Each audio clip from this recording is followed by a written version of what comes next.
ফরিদপুর-৪ আসনে সীমানা পরিবর্তন, মহাসড়ক অবরোধ।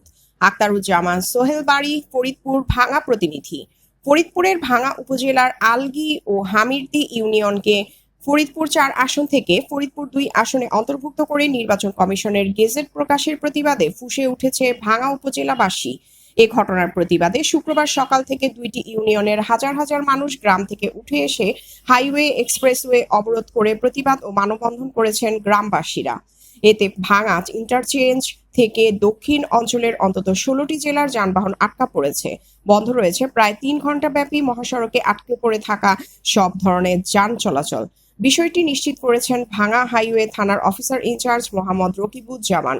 তিনি জানান, আজ সকাল ৮টা থেকে ফরিদপুর ভাঙা বরিশাল মহাসড়কের ফরিদপুর থেকে ভাঙা ইন্টারচেঞ্জ পর্যন্ত মহাসড়কের দুটি পয়েন্টে পুকুরিয়া বাস স্ট্যান্ডে ও হামিরদী বাস স্ট্যান্ড এলাকায় বিক্ষোভ ও প্রতিবাদ মিছিল করছেন স্থানীয়রা। এছাড়াও ঢাকা মাওয়া ভাঙা খুলনা মহাসড়কের ভাঙা ইন্টারচেঞ্জ থেকে গোপালগঞ্জ মহাসড়কের মুনসুরাবাদ বাস স্ট্যান্ড অবরোধ করে বিক্ষোভ মিছিল করেছেন গ্রামবাসীরা।